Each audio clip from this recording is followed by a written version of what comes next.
At 10:42 on a Tuesday night, Mara received a text from an unknown number. "You need to see this." There was a photo beneath it, grainy, taken from far away. Her husband Daniel was standing outside a brick building she didn't recognize. He was under a streetlight, turned slightly to the side, speaking to a woman whose face was mostly hidden by her hair. The timestamp was visible in the corner. Tuesday, 10:42 p.m. Mara stared at the image, then slowly lifted her eyes.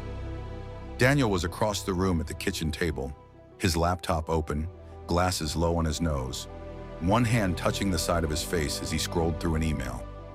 Calm, domestic, exactly where he had said he would be tonight, exactly the man she had been married to for 8 years. He looked up and smiled. "You okay?" She locked the phone. "Yeah." She turned back to the sink and let the water run over a plate that was already clean. The next morning, she almost convinced herself it was nothing. A joke, a mistake, an old photo sent to the wrong person.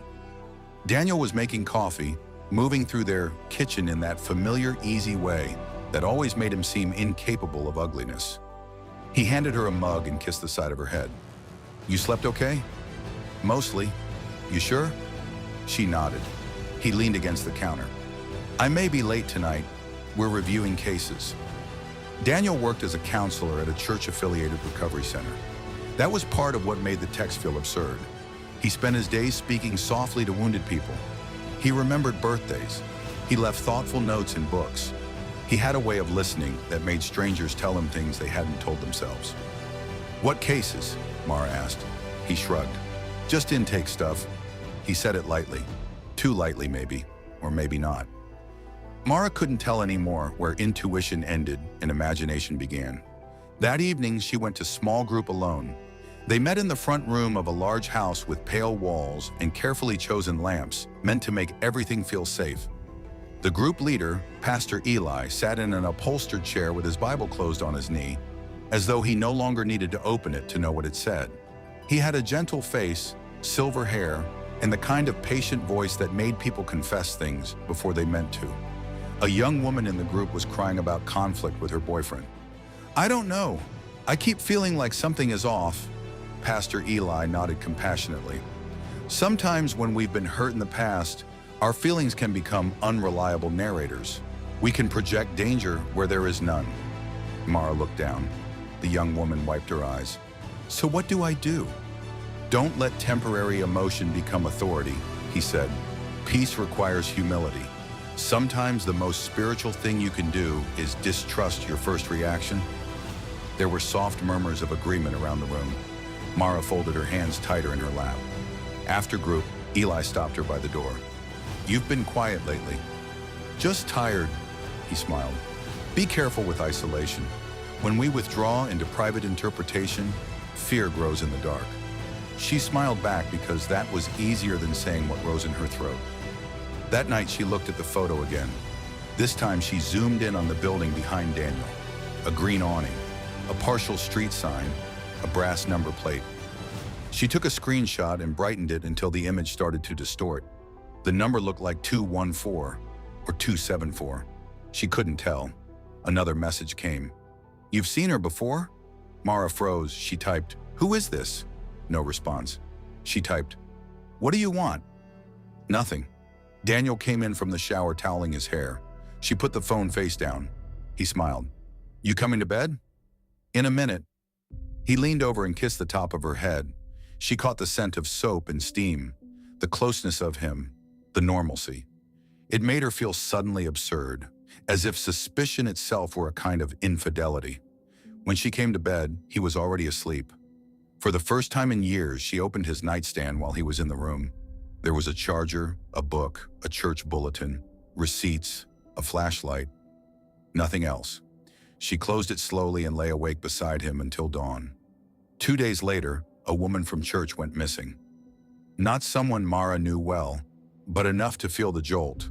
Her name was Hannah Cole, 29, volunteered in children's ministry, married once, divorced young, recently re-engaged.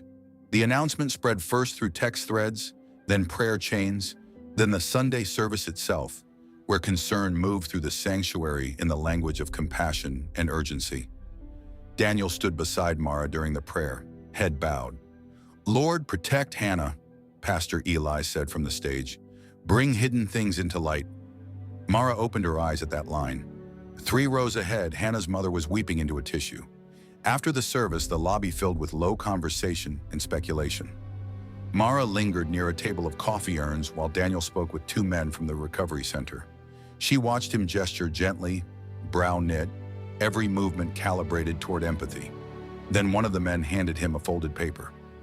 Daniel glanced at it, slipped it into his pocket, and looked up too quickly. Their eyes met across the room. For a fraction of a second, something passed over his face. Not guilt, not fear, calculation. Then it was gone. That night, Mara waited until he was asleep, then took the folded paper from his jacket. It was an address. 214 Mercer, tomorrow, 10:30, no name, no explanation. Her mouth went dry. The next day, she drove to Mercer Street. 214 was not an office, not a counseling center, not a church property. It was an old apartment building on the edge of downtown, the kind that had once been respectable and now survived on neglect and momentum. Green awning, brass number plate. She parked across the street and waited. At 10:27, Daniel arrived. He got out of his car carrying a paper bag and went inside. Mara sat completely still. A minute later, she got out and crossed the street. Inside, the hallway smelled like radiator heat and dust. She heard nothing but the hum of a fluorescent light. Daniel had gone upstairs. Mara moved toward the stairwell, careful, quiet, pulse hard in her neck. Voices drifted from the second floor. A woman's voice first, low, urgent, then Daniel's. Mara stepped closer. Apartment 2B, the door was cracked. Inside, she saw the edge of a couch, a lamp, Daniel's shoulder. Then the woman moved into view. Mara's breath caught. It was not Hannah, it was Leah. Leah from church. Leah who sang on the worship team. Leah who had once told Mara after Bible study that sometimes she felt like she was disappearing inside her own life. Leah was pale, shaking, arms crossed tight around herself. Daniel spoke softly. "You can't keep running." Leah laughed once bitterly. "That's easy for you to say. You need to trust the process." "Trust what process?" Mara stepped back before the floor betrayed her. Her heart was racing, but confusion had pushed fear aside. This was not what she expected. Daniel had lied. He was meeting women secretly. But why? Affair? Counseling? Something worse?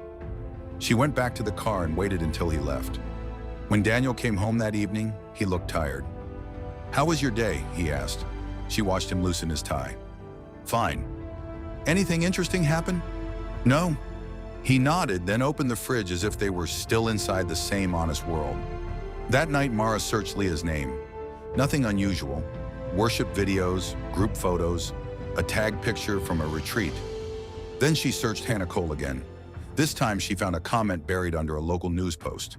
Hannah was seen last week arguing outside the old Mercer apartments.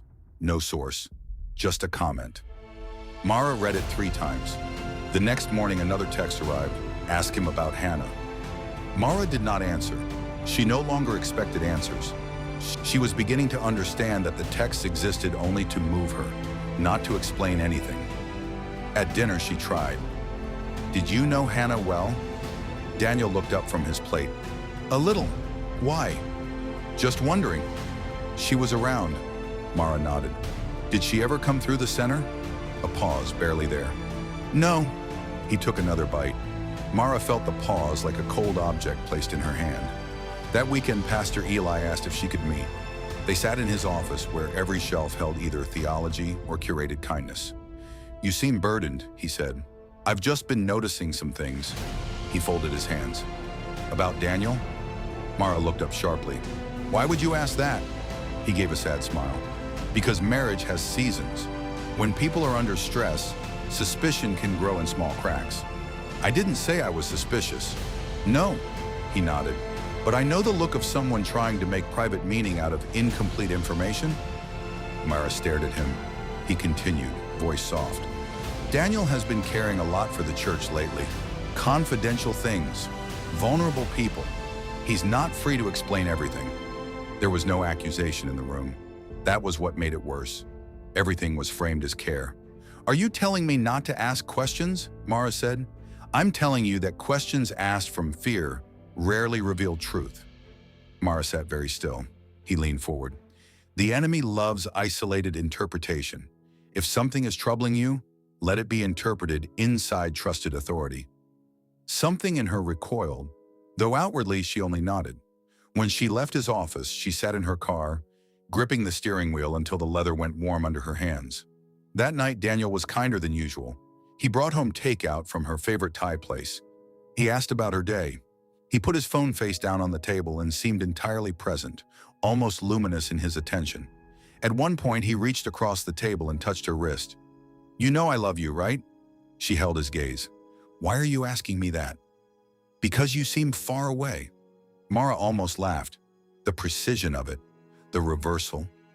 He had named the exact thing she had been feeling from him, then handed it back to her like a mirror turned around. "I'm just tired," she said. He nodded slowly, as if he understood something deep and unspoken. Later, while he slept, she unlocked his phone. The passcode was still their anniversary. There were no incriminating messages, no secret names, no hidden apps. But in his Maps history, Mercer Street appeared 6 times in the last month. In his Notes app, there was a file titled Intake Follow-Up. It contained first names only: Leah, Hannah, Megan, Tori. Beside each name was a date and a short phrase.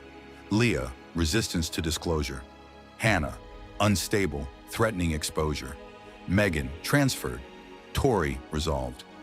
Mara felt all the air leave her. Threatening exposure. Resolved. Her hand shook so badly she almost dropped the phone. A floorboard creaked behind her. She turned. Daniel was standing in the doorway of the bedroom. For one suspended second, neither of them moved. Then he looked from her face to the phone in her hand. His expression did not change. "You should have asked me," he said. Mara stood up so quickly the chair scraped the floor. "What is this?" He stepped inside and closed the door behind him. "It's not what you think." That's what people say when it is exactly what someone thinks. His face tightened, but only slightly. "Those are women from the center. They were in danger. I was documenting." "In danger from who?" He didn't answer immediately. "Daniel. From themselves. From other people. From situations they didn't understand." Mara stared at him. "What does threatening exposure mean?" He was quiet long enough to become someone else. "Hannah was unstable," he said. "She wanted attention. She was saying things that could damage lives." Mara felt a pulse of terror now, clean and unmistakable. Not because of what he said, but because of how calm he remained while saying it. "Where is she?" His eyes held hers. "I don't know." He took one step toward her. Mara stepped back. Something passed between them then. An irreversible knowledge. No confession, no scream, no cinematic unmasking. Just the collapse of all her remaining borrowed explanations. Daniel saw it happen. He softened his voice. "Mara, you are spiraling. I need you to come back to reality." There it was. The sentence that almost worked. The sentence shaped like rescue and control at once. She moved toward the bedroom door.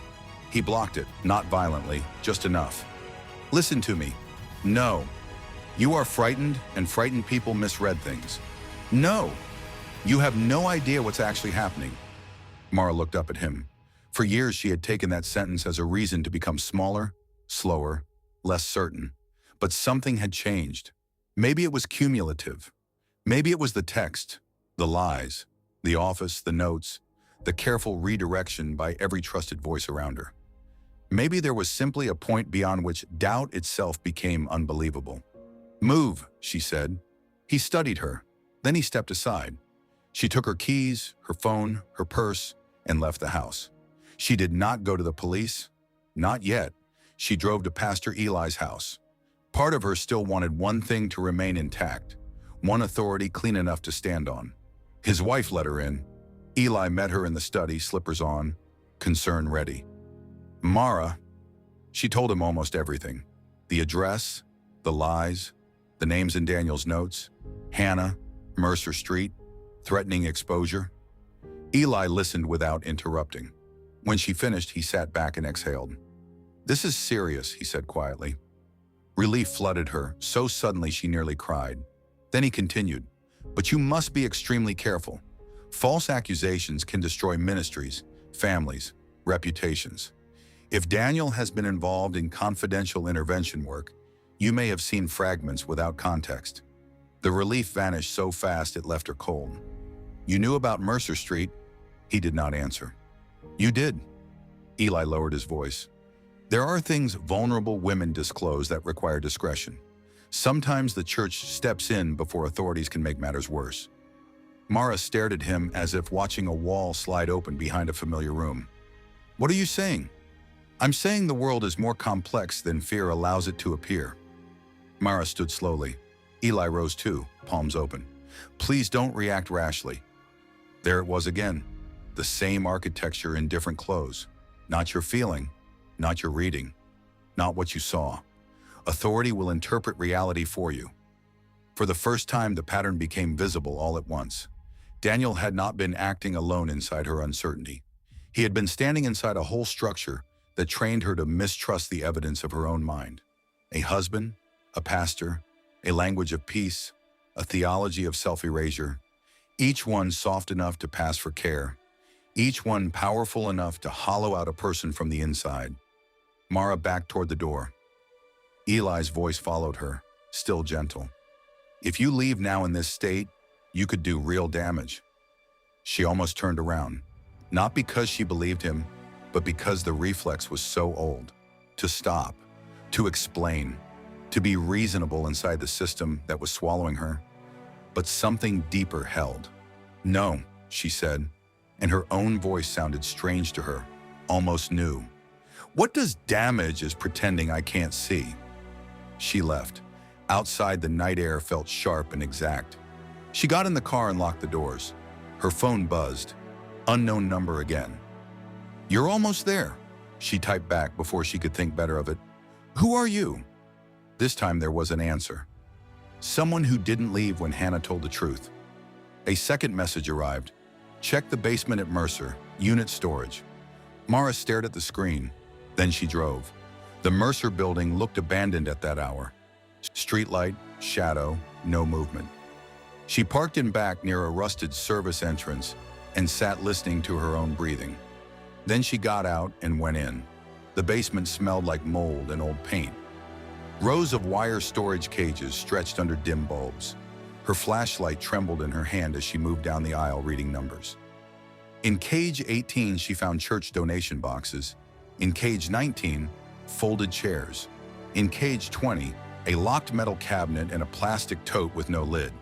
Inside the tote were women's things: a scarf, a purse, a small notebook, a silver cross necklace, a shoe.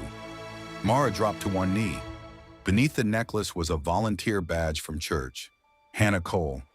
Then from somewhere above her, a sound, a door closing. Mara shut off the flashlight. Footsteps, measured, descending. She crouched in darkness behind the storage cage, heart pounding so hard she thought it would draw him directly to her. The steps reached the basement, stopped, then continued, slow and unhurried, as though the person below knew there was nowhere to rush. Mara looked through the wire.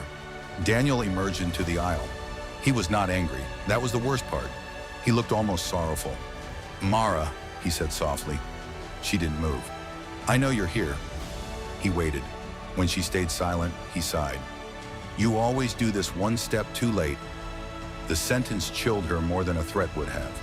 He took a few more steps. "Come out, please. You don't understand what these women were involved in." Mara's fingers closed around Hannah's notebook. Daniel stopped walking. "I didn't want you inside this." From above, another sound. Fast footsteps this time. A door slamming. Daniel turned. Blue light suddenly flashed against the basement wall. Police. Voices. Shouting. Daniel's face changed for the first time that night. Not fear exactly. More like fury at an interruption he had not authorized. He looked toward Mara's hiding place, and in that glance she understood two things at once. First, that he had absolutely killed Hannah, and second, that he did not hate her for discovering it. He hated her for stepping outside the frame in which he got to tell her what reality was. Officers came down the stairs with guns drawn. Daniel raised his hands slowly. Everything after that happened in fragments.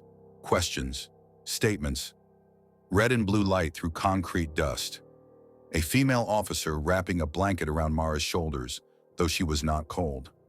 Someone taking Hannah's notebook from her hand. Inside were dates, names, and entries written in bursts. Meetings, threats, warnings, a note from 3 weeks earlier. If anything happens to me, Daniel Mercer knows why. Mercer, not just the street, his mother's maiden name. The recovery apartments were owned through a nonprofit shell connected to the church. The unknown texter turned out to be Leah. She had fled after Daniel tried to pressure her into silence about Hannah.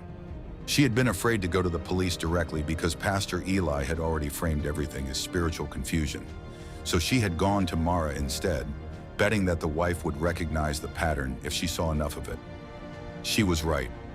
Weeks later, after the arrests, after the articles, after the stunned silence of a congregation discovering how evil prefers warm lighting and a calm tone, Mara returned once to the church building. It was empty except for a janitor vacuuming near the back hallway. She walked into the sanctuary and sat alone in the middle row. The room looked smaller than she remembered. No music, no sermon, no authority speaking over her. Just light through high windows and the sound of the vacuum shutting off in another part of the building. For a long time she sat still. Then she closed her eyes. She could see it all now with almost unbearable clarity. All the little moments she had stepped away from herself. The times she had felt a warning and translated it into immaturity. The times she had seen distortion and called it humility to stay. The years she had offered her own mind up for correction because she thought goodness required surrendering the deepest thing she had. But the deepest thing she had was never rebellion. It was sight. And somewhere beneath the fear, beneath the training, beneath the long habit of asking permission to know what she knew, there was something in her that had remained unbroken. Not loud, not dramatic, sovereign. She opened her eyes. The sanctuary was exactly as empty as it had been a moment before. But she was not. For the first time in her life, being alone did not feel like abandonment. It felt like ground.